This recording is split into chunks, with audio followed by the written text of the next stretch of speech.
Alors pour cette troisième édition de Révision, ce retour à la vision, ce retour à l'appel que Dieu a pour nous, pour la cité, pour l'avenir, on a vu la dernière fois que quand les disciples ont été dispersés après la persécution, ils ont apporté, ils ont annoncé la bonne nouvelle qui parle de Jésus-Christ. Et c'est pourquoi on est en France, c'est pourquoi on est là. On veut faire connaître Jésus-Christ, on veut annoncer cet évangile. Et après, c'est à Dieu de sauver, c'est pas à nous. Mais notre rôle, c'est on veut continuer et on veut annoncer la bonne nouvelle qui parle de Jésus-Christ. Et on a vu que les disciples sont arrivés à Antioche. Il y a eu un nombre important de croyants, de personnes qui se sont converties, qui ont cru en Jésus. L'église de Antioche est née à travers ça. La grâce de Dieu était avec eux. Alors quand l'église de Jérusalem a entendu parler de ça, ils ont envoyé Barnabas. Barnabas est arrivé. Il a vu la grâce de Dieu, ce que la grâce de Dieu avait accompli. Actes chapitre 11, verset 23. Il encouragea tous les croyants à rester fidèles au Seigneur avec une ferme assurance.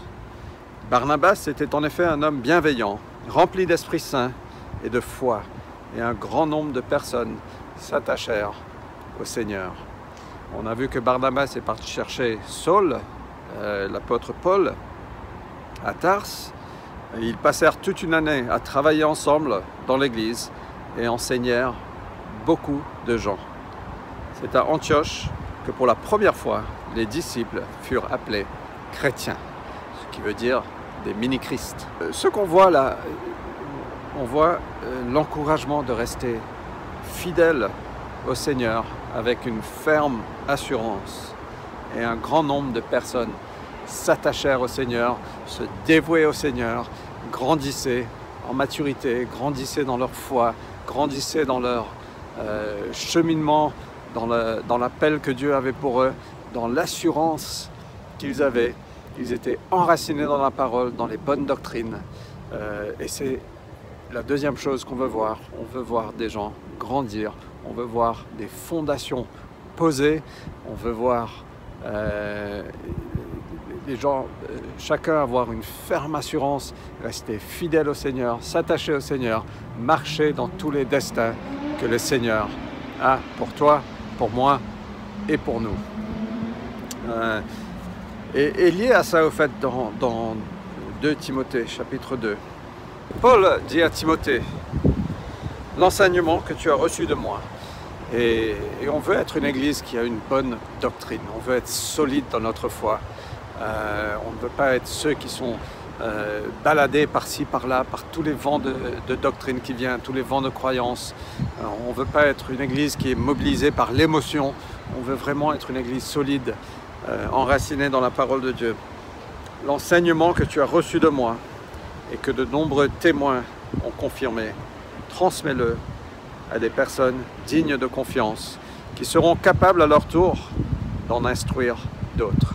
Et on voit ici le plan de Dieu pour faire élever l'Église, le plan de Dieu pour faire monter les gens, pour avancer l'Évangile, avancer le royaume de Dieu. On voit l'enseignement que l'apôtre Paul a donné, un enseignement solide. Et c'est ce qu'on veut voir au sein de la cité, un enseignement solide, enraciné dans la parole de Dieu.